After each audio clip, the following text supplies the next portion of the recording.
The first sound I remember is laughter.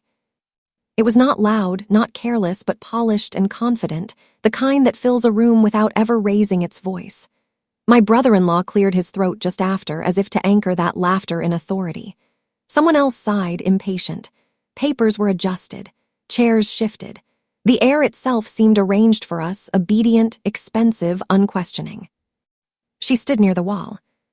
No one offered her a seat. It was not intentional cruelty. That would have required effort, or at least awareness. This was something quieter and far more absolute. She simply did not belong to the category of people for whom chairs were moved. The solicitor began speaking. His voice was careful, trained to flatten emotion, to make death sound administrative. Names were read, accounts mentioned, properties listed with the ease of someone reciting items from memory. I watched faces I had known for decades settle into expressions of mild anticipation. They were not nervous. They were not curious. They were waiting for confirmation, not revelation. When her name appeared in the document, my sister-in-law let out a soft, incredulous breath. That was when the laughter returned. It was brief, polite, almost affectionate. The kind of laughter reserved for mistakes that will soon be corrected. The solicitor paused. He did not look up. He read the line again, slowly this time, as though the weight of it required patience. Still, no one spoke to her. No one looked directly at her. It was as if the words had floated above the room, disconnected from the woman standing by the wall with her hands folded neatly in front of her apron, her eyes lowered, her posture unchanged. Someone finally said it aloud. There must be an error. The solicitor did not respond immediately. He turned a page.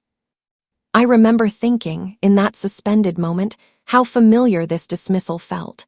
How many times I had witnessed it in quieter forms, at the dinner table, in passing remarks, in the way decisions were made without certain people ever being consulted. She had always been invisible in precisely this way, present enough to serve, absent enough to dismiss. I watched my husband's cousin lean back in his chair, already bored. Another relative checked her phone. My sister-in-law shook her head, a smile tugging at her mouth, indulgent, as though someone had made a child's joke at the wrong time. The solicitor continued. The room began a change. Not dramatically.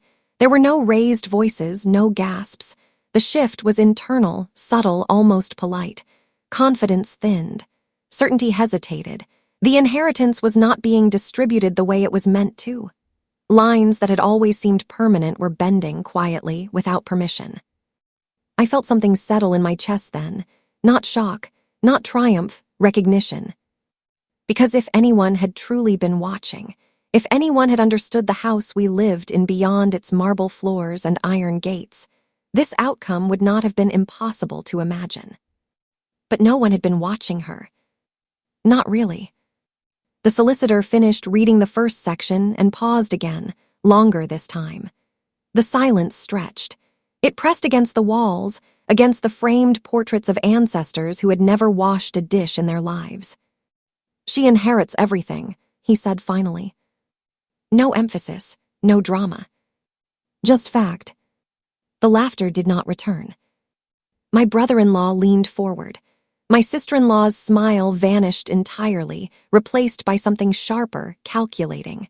Someone whispered my name, though I do not remember who. I did not respond. She lifted her eyes then.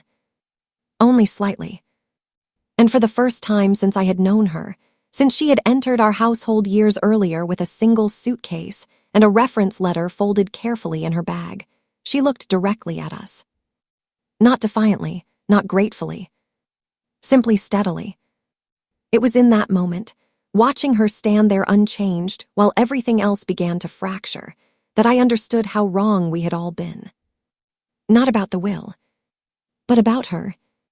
And that understanding, quiet and irreversible, is what I am trying to set down now, years later, when the house is no longer mine, when the voices that once filled it have scattered, and when the truth no longer needs to compete with arrogance to be heard. Because nothing about that morning was sudden. It only felt that way to those who had never bothered to look closely. Long before that morning, before the solicitor's voice rearranged our lives with a few measured sentences. The house had already decided who mattered and who did not. It was an old house, inherited rather than chosen, sitting behind iron gates that were polished more often than they were questioned. Generations had lived and died within its walls, and each had added something ornamental while removing something human. By the time I married into the family, the house had learned how to observe without responding. It watched us with the same detachment the family extended to anyone who served it. I arrived as an outsider myself, though no one would have admitted it. I had the correct education, the acceptable manners, the ability to move through formal dinners without drawing attention. That was enough to be absorbed, if never fully claimed. The family valued lineage, not intimacy. Silence, not curiosity. We lived alongside one another with a practiced civility that felt almost affectionate until examined too closely. The housemaid arrived 2 years after my marriage. Her name was mentioned briefly at breakfast, announced as a practical solution rather than a person. Someone my mother-in-law knew had recommended her. She was said to be quiet, reliable, grateful for the position. Those qualities were spoken of as though they were interchangeable, and perhaps in the family's mind they were. She entered the house early one morning while the rest of us were still upstairs. I encountered her later that day in the corridor outside the study. She stepped aside instinctively, lowering her gaze, her hands folded as if she had been trained to minimize the space she occupied. I remember thinking she looked younger than I expected. Not fragile, but contained, as though she had learned early how to hold herself in reserve. Her work began immediately.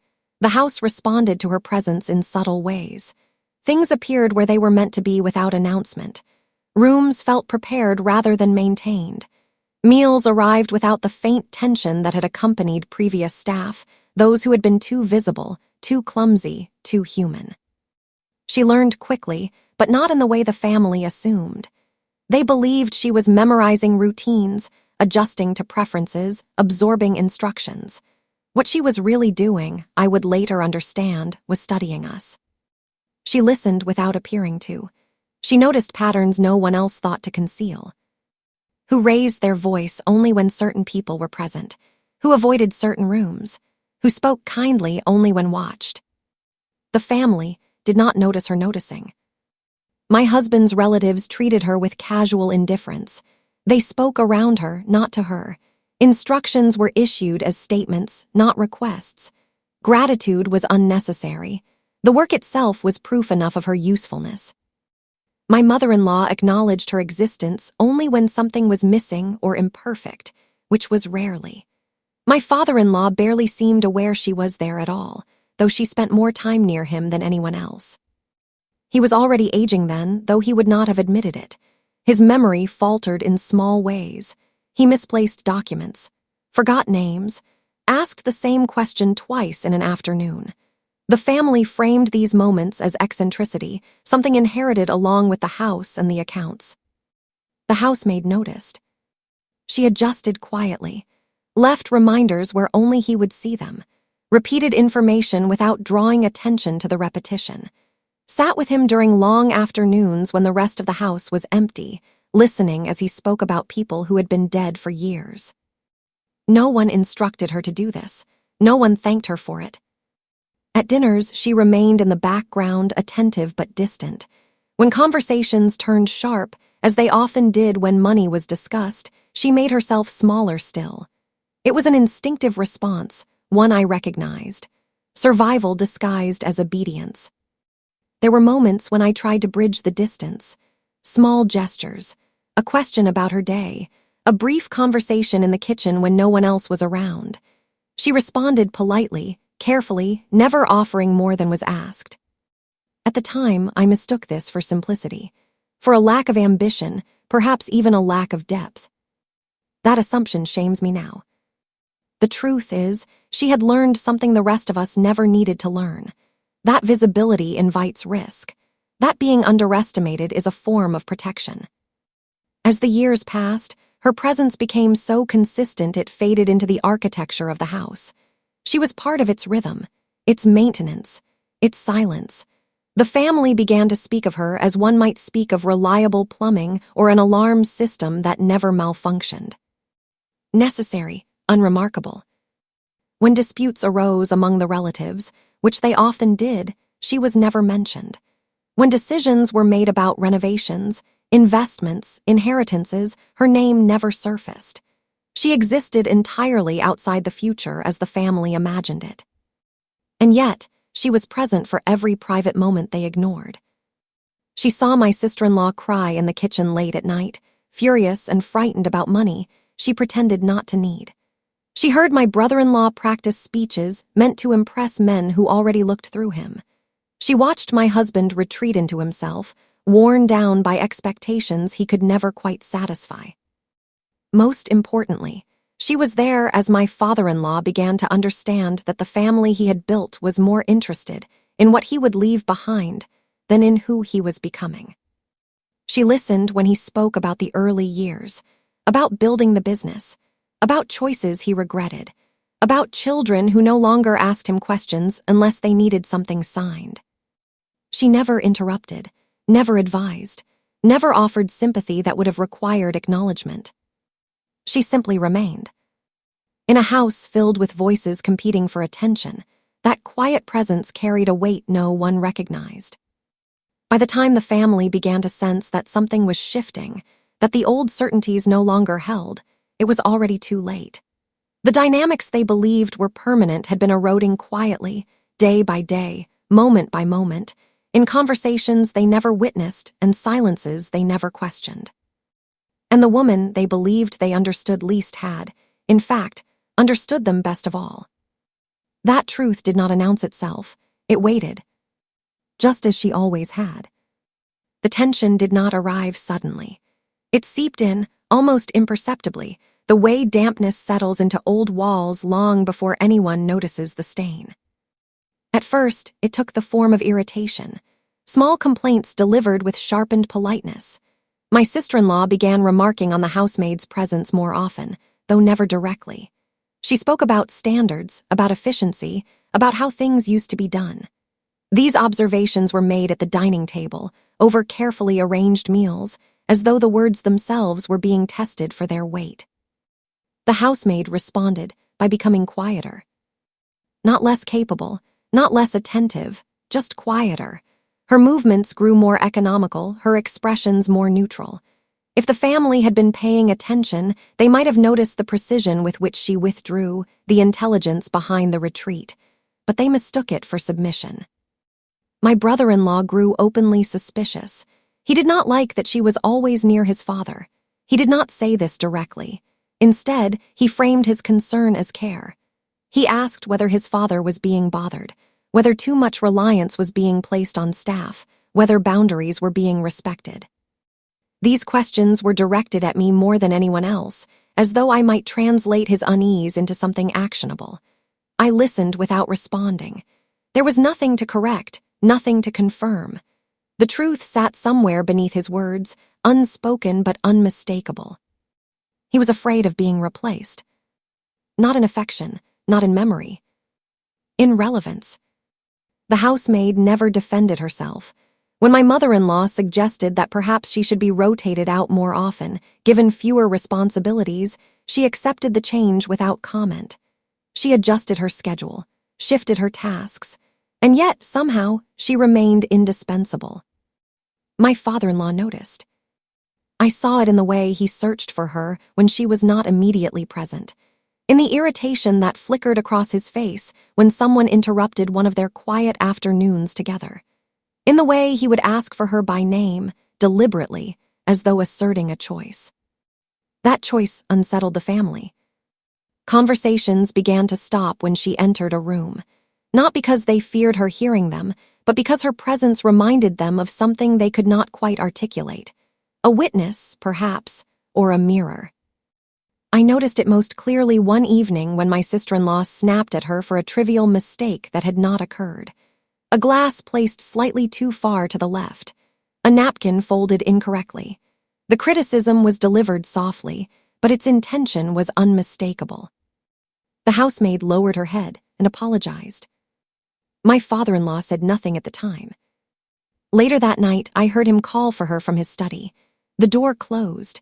Their voices were low. I could not hear the words. Only the cadence, calm, measured, intimate in a way that excluded urgency. When the door opened again, he looked different, straighter, more resolved. From that moment on, decisions began to bypass the family entirely.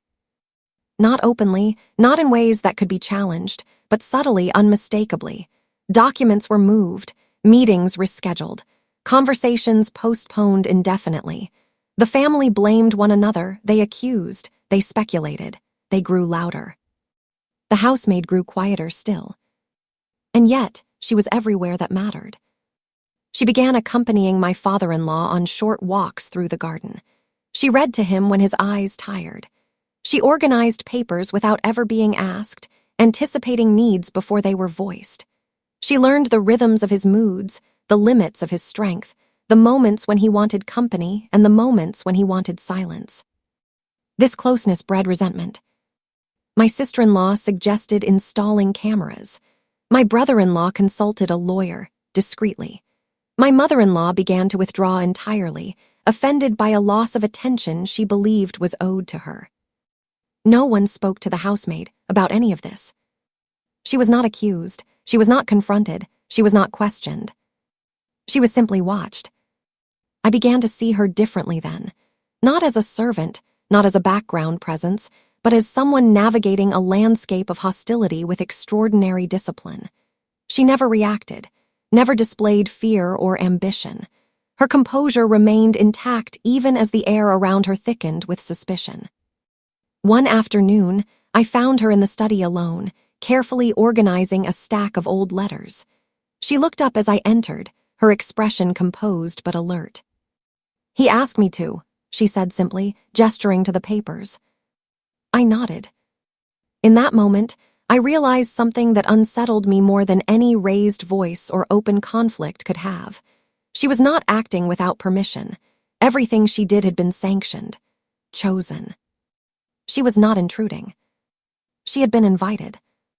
The family, meanwhile, continued to operate under an illusion of control. They argued about shares, about future plans, about what should happen when the inevitable occurred. They spoke of inheritance as though it were already divided, as though it belonged to them by default. The housemaid heard none of this directly, but she understood it all. The tension reached a point where it could no longer remain unacknowledged. The house felt smaller, the silence heavier. Each interaction carried an undercurrent of calculation. And beneath it all, something irreversible was taking shape. Quietly, deliberately, without the need for confrontation. The family did not yet know what was being prepared, but the house did. And so did she. The turning point did not announce itself with urgency or fear. There was no dramatic collapse, no hospital rush, no moment that demanded the family gather and pretend to care. Instead, it arrived with a gradual narrowing of the world, as my father-in-law's strength receded and his patience for performance disappeared with it. Age stripped him of his tolerance for noise. He began declining invitations. Meetings were canceled without explanation. Long-standing routines dissolved. The family interpreted this withdrawal as weakness, something to be managed, discussed, quietly exploited. They did not recognize it for what it truly was. Clarity. He no longer had the energy to maintain illusions, including the illusion that his family knew him well. What remained was a man who wanted his final years to be lived deliberately, without negotiation or expectation. The housemaid became central to this decision, in ways no one else fully witnessed. She was there in the mornings when his hands trembled too much to button his cuffs. She learned how he preferred his tea when nausea overtook appetite. She adjusted his environment with subtle precision, dimming lights, opening windows, removing distractions without ever asking permission. He trusted her because she never demanded to be trusted. When doctors were consulted, she took notes carefully, her handwriting neat and restrained. She reminded him of medications without scolding. She remembered details the family forgot, not because she was exceptional, but because she listened. The family noticed the change in him, but misread its cause. They attributed his distance to decline, to confusion, to manipulation. My brother-in-law suggested more supervision. My sister-in-law proposed professional carers, strangers who would dilute the influence of a single presence. My father-in-law rejected these suggestions calmly, decisively. "I'm comfortable," he said, and that was the end of it. What none of them understood was that comfort, to him, no longer meant luxury or familiarity. It meant honesty. It meant being seen without being evaluated. The housemaid offered him that without effort. There were evenings when I would pass the sitting room and see them together, not speaking. He would be staring at the garden, his thoughts far away. She would be nearby, mending something, sorting something, existing without expectation. The silence between them was not empty. It was shared. One night, well after the rest of the house had gone quiet, I heard him call for her. Not urgently, not weakly, simply by name. I lingered outside the study door longer than I should have. I could hear only fragments. His voice, low and deliberate, hers, infrequent, respectful, steady. "I don't want this to become a spectacle," he said at one point. "I understand," she replied. "I want it done properly, quietly." "Yes." There was no confusion in her response, no surprise, no question. Whatever he was preparing, she already knew it would require discretion, patience, and absolute loyalty. After that night, documents began to move. Not in obvious ways, not with public meetings or family consultations. Instead, papers were reviewed in the study with the door closed. Old files resurfaced. New envelopes appeared. The solicitor began visiting privately, entering through the side entrance, staying only as long as necessary. The family noticed, of course. They always noticed anything that threatened their assumptions, but they were excluded from the process with an ease that unsettled them. Appointments were rescheduled without notice. Questions were deflected. "He's tired," I said once when pressed. They accepted this explanation because it aligned with what they wanted to believe. The housemaid was present for all of it. She did not speak during these meetings unless addressed. She passed documents, retrieved files, ensured nothing was misplaced. Her role appeared purely functional, and yet it was her presence that made the process possible. My father-in-law trusted her to protect his intentions from interference, to guard the boundaries he was finally enforcing. One afternoon, I found her in the garden. Sitting briefly on a bench, her hands resting in her lap. It was the first time I had ever seen her still, not working, not waiting, simply pausing. "He's decided," she said quietly without looking at me. I did not ask what he had decided. "I think," she continued, choosing her words carefully, "that he wants peace more than agreement." I nodded. In that moment, I understood that whatever was coming would not be negotiated. It would not be softened. It would not be explained until it was too late to argue. The family continued to behave as though time were abundant, as though there would always be another conversation, another opportunity to correct course. My father-in-law knew otherwise. He had already begun to let go. The final weeks before his passing were calm in a way that felt almost unnatural. There were no reconciliations, no dramatic confessions, no final speeches designed to reshape memory. There was only intention. And silence. The will was finalized without ceremony, signed without witnesses who would gossip, sealed without announcement. The housemaid ensured it was stored where it could not be accessed prematurely. She treated it like everything else entrusted to her care, with precision and respect, without curiosity or hesitation. When my father-in-law died, the family responded as they always had, with performance, with visible grief and private calculations, with embraces that felt rehearsed. She stood slightly apart. Not excluded. Just complete. The turning point had already passed. The rest was inevitability. The will reading took place 3 weeks after the funeral, in a room that had never known intimacy. It was a formal sitting room at the front of the house, reserved for occasions that required distance rather than comfort. The chairs were arranged deliberately, equidistant, their polished wood untouched by grief. The curtains were drawn just enough to soften the light, as though even the afternoon sun had been instructed to behave. The family arrived early. They always did, when money was involved. My sister-in-law positioned herself closest to the solicitor's chair, her posture composed, her expression carefully neutral. My brother-in-law stood for a while, packing, checking his watch, rehearsing irritation under the guise of impatience. Others filtered in quietly, exchanging murmured condolences that sounded rehearsed, long past their expiration. There was an unspoken understanding in the room. This was not a gathering of uncertainty. This was a confirmation, an administrative formality meant to distribute what had already been mentally spent. No one asked whether the housemaid would attend. She appeared anyway, a few minutes after the rest of us had settled, standing just inside the doorway until the solicitor acknowledged her presence. She wore the same dark dress she had worn since the funeral, pressed and unadorned. Her hands were folded neatly in front of her. Her expression revealed nothing. No one offered her a seat. The solicitor cleared his throat and began. He spoke of dates and legal phrasing, of documents properly executed and witnessed. He reminded us of the finality of what was about to be read, though his tone suggested he did not expect resistance. He had conducted dozens of these readings. He knew entitlement when he saw it. The first bequests were predictable.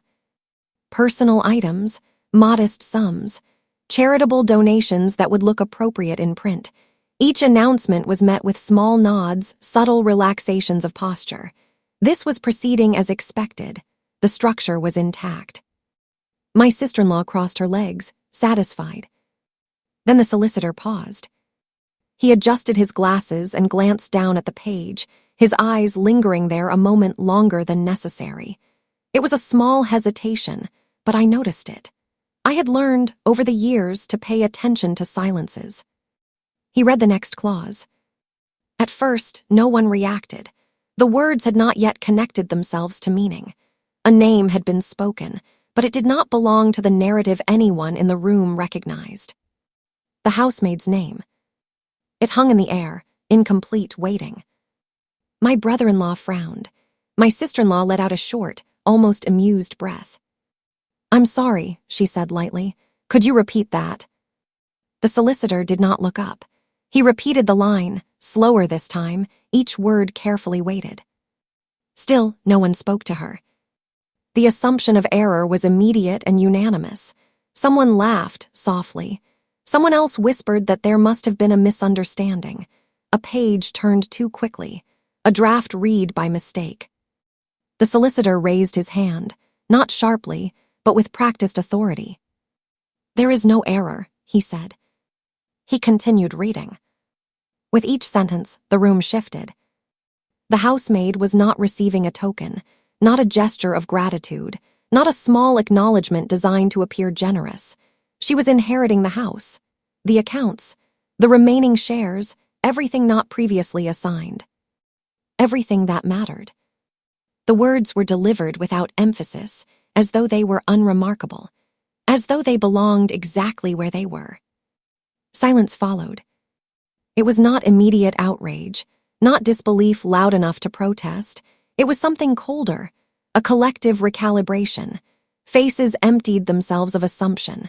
Breath caught in throats that had never expected to tighten. My sister-in-law's hand froze mid-motion, her fingers still resting on the arm of her chair. My brother-in-law sat down heavily, his confidence collapsing inward. Someone else began to speak, then stopped. The housemaid did not move. She stood exactly as she had before, her gaze lowered, her posture unchanged. If she felt anything, it did not surface. She did not look at the family. She did not look at the solicitor. She waited. The solicitor finished reading the clause and closed the file. "This concludes the primary distribution of the estate," he said. That was when voices began to rise.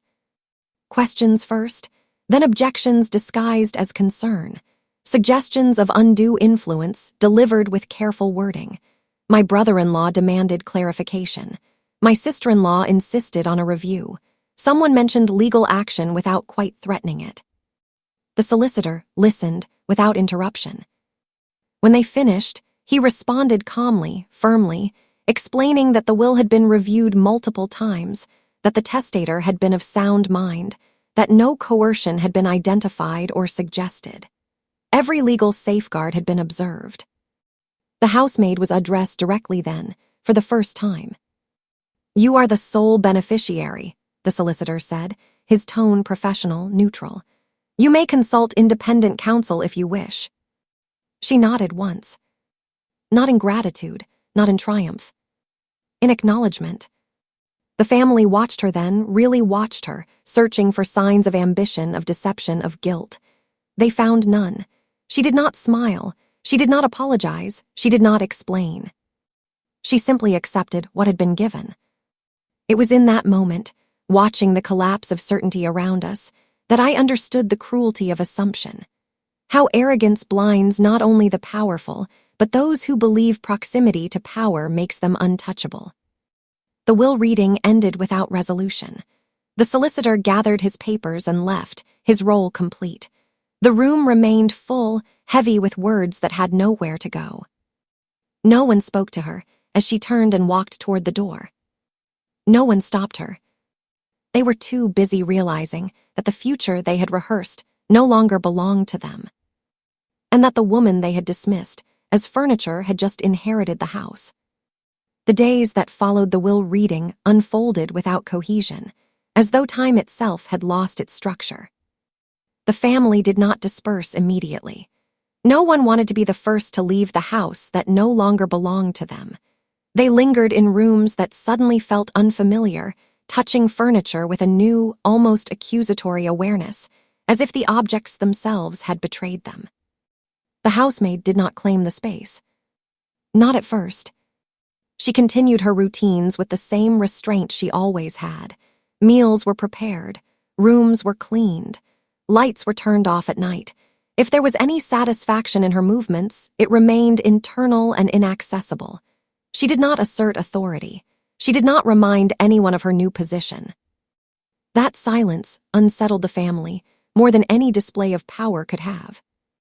My brother-in-law was the first to react openly. He contacted lawyers within hours. I knew because he wanted witnesses. He wanted the process to feel communal, justified, shared. He spoke of manipulation and vulnerability, of an aging man taken advantage of influence exerted quietly and improperly.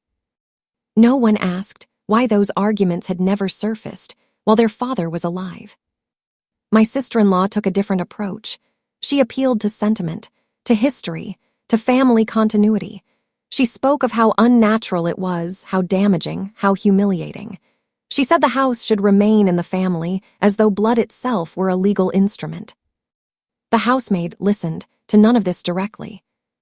All correspondence went through the solicitor. All challenges were met with documentation, dates, signatures, witness statements. Everything my father-in-law had prepared so carefully now performed its function with indifferent efficiency. There were no legal openings, no technical oversights, no ambiguity to exploit. The family's confidence deteriorated rapidly. Conversations grew sharper, alliances shifted, accusations turned inward. They blamed one another for not intervening sooner, for not paying attention, for allowing someone so inconsequential to stand so close to power without question. I watched this from a distance, no longer fully belonging to either side. I was not surprised, but I was not untouched. There is a particular grief that comes with realizing your family is not what it believed itself to be. The housemaid began a change then. Not in temperament, in position. She stopped wearing the apron. It was a small detail, but unmistakable. She dressed simply, professionally, no longer signaling servitude through fabric. Staff who remained began addressing her more carefully. The gatekeepers deferred to her. Contractors waited for her approval. She accepted these shifts without ceremony. When confronted directly for the first time, she responded with calm clarity. "I am following his instructions," she said, when my sister-in-law demanded an explanation. "Nothing more." There was no justification in her voice, no defense, only fact. The family could not argue with fact. The humiliation that followed was quiet but profound. Invitations stopped arriving. Social circles adjusted with the speed of self-preservation. Friends who had once deferred now observed from a careful distance. Wealth that had once been assumed now required explanation. The house itself seemed to respond to the change. Rooms were repurposed. Doors once kept closed were opened. The garden was redesigned, not for display, but for use. The housemaid walked its halls with an ease that suggested she had always understood its true shape. I was offered a choice then. To stay or to leave. Not formally, not spoken aloud, but understood. I chose distance. Not because I resented her inheritance, but because clarity had finally arrived, and it required honesty I was not ready to perform daily. I needed to see the house from the outside, to understand what had happened without the weight of shared walls. Before I left, I spoke to her once privately. I didn't see it, I said. It was not an apology, it was an admission. She met my eyes, steady as ever. Most people don't, she replied. There was no bitterness in her voice, no triumph, just recognition. The legal challenges faded. The family fractured under the weight of their own certainty. Some left quietly. Others burned bridges they would later claim had never mattered. And she remained. Not victorious. Not vengeful. Simply present, in a house that had finally learned how to belong to her. With time, the anger lost its edge. Not because it was resolved, but because it exhausted itself. The family's outrage, once sharp and focused, dissolved into something quieter and more corrosive. Resentment turned inward. Conversations became circular. The narrative shifted from injustice to inevitability, though no one admitted the change aloud. It is easier to believe oneself unlucky than negligent. I watched this reckoning unfold from a distance I had not known I needed. Each member of the family confronted the outcome differently, though all paths led to the same uncomfortable realization. They had not lost an inheritance. They had revealed themselves. My brother-in-law became obsessed with rewriting the past. He spoke endlessly of missed signs, of moments that should have triggered intervention. He cast himself as vigilant but thwarted, a guardian denied his role. The story comforted him. It suggested that the outcome had been narrowly decided rather than patiently constructed. My sister-in-law chose denial of a different sort. She framed the event as aberration, an anomaly, something that would never happen again, as though history were a series of isolated incidents rather than a pattern of behavior. She avoided mentioning the housemaid's name altogether, referring instead to circumstances, to technicalities, to unfortunate decisions made in decline. Their parents' marriage, once idealized, was quietly re-examined. So were the early years of the business, the sacrifices no one wanted to remember. Narratives adjusted themselves to accommodate discomfort. But there was no version of the past in which their behavior disappeared. The housemaid, now the owner of everything the family had once believed inseparable from themselves, did not participate in this collective processing. She did not attend gatherings. She did not seek reconciliation. She did not demand acknowledgement. Her distance was not punitive. It was natural. She had never been included in their emotional world. There was no reason to enter it now. I visited the house once, months later. It felt different, though nothing structural had changed. The walls remained. The furniture was familiar, but the atmosphere had shifted. The tension that once lingered, unspoken and pervasive, was gone. In its place was something steadier, quieter. She greeted me without hesitation. We spoke in the sitting room, the same room where the will had been read. It no longer felt like a stage. The chairs were arranged for comfort, not display. The curtains were open fully, allowing light without apology. "I hope it doesn't feel strange," she said, gesturing around us. "It feels honest," I replied. She smiled then, not widely, not triumphantly, just enough to acknowledge understanding. The staff spoke of her with respect that was neither fearful nor performative. Decisions were made with deliberation. Boundaries were clear. The house functioned as a place of living rather than expectation. I realized then how much labor had gone into sustaining the family's illusion of permanence. How exhausting it must have been for someone like her, who had seen through it from the beginning. The reckoning was not dramatic. No one apologized publicly. No one confessed. There were no moments of clarity shared across tables or reconciliations framed as growth. Instead, the truth settled privately, differently into each person who had been present and inattentive. Some chose to ignore it. Others carried it quietly, like a bruise that never quite healed. As for me, I learned something that arrived too late to change the outcome, but early enough to change my understanding. Power does not always announce itself. Influence does not always demand recognition. And loyalty, when practiced without display, can outlast arrogance that believes itself eternal. The family had believed themselves central to my father-in-law's life because they shared his name. They did not realize how peripheral they had become by refusing to see him as he was, rather than as a role to be managed. She had seen him. That had been enough. Years have passed since the house changed hands. Time has softened the edges of what once felt sharp and unresolved, though it has not altered the truth of it. The story has been retold in fragments, adjusted to suit the comfort of those who speak it. In some versions, the outcome was unforeseeable. In others, it was tragic. In none of them is it described as deliberate. That omission is telling. From where I stand now, with distance enough to see the full shape of it, the inheritance no longer feels like a rupture. It feels like the final, quiet alignment of choices made long before the will was signed. The housemaid did not take anything. She received what had already been entrusted to her in practice, if not in name. She had been present for the unguarded moments. She had absorbed the truths no one else wanted to hear.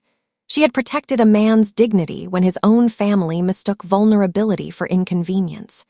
She had done so without expectation of reward, which is perhaps why the reward arrived without announcement. I sometimes wonder what would have happened if the family had looked more closely, if they had spoken less and listened more, if they had recognized loyalty when it stood silently beside them every day. But speculation is a luxury for those not required to act. My father-in-law acted. He chose foresight over tradition, precision over sentiment. He understood that inheritance is not about preserving appearances, but about extending intention beyond one's lifetime. He placed his trust where it had already proven itself, rather than where it was merely assumed. The house stands still, but it is no longer frozen in expectation. It holds memory without clinging to it. I have walked its halls only once since then, long enough to understand that it no longer requires witnesses to validate its purpose. As for her, she remains much as she always was. Measured, private, uninterested in spectacle. Power did not change her because she had never been shaped by the absence of it. She governs the house with the same discipline she once used to care for it, which may be the truest measure of continuity I know. The family moved on in their own ways. Some rebuilt, some withdrew, some carried resentment disguised as dignity. None of them reclaimed what they believed was lost because it had never belonged to them in the way they imagined. I write this now not to defend the outcome, nor to indict those who misunderstood it. I write because stories like this are often reduced to surprise, to scandal, to momentary shock. They miss the quieter truth. That the most consequential decisions are rarely made in moments of drama. They are formed slowly, in kitchens and studies, in hours of unacknowledged labor, in trust built without witnesses. And that those who are never seen are often the ones who see everything. By the time the world notices them, it is already too late to pretend they were insignificant.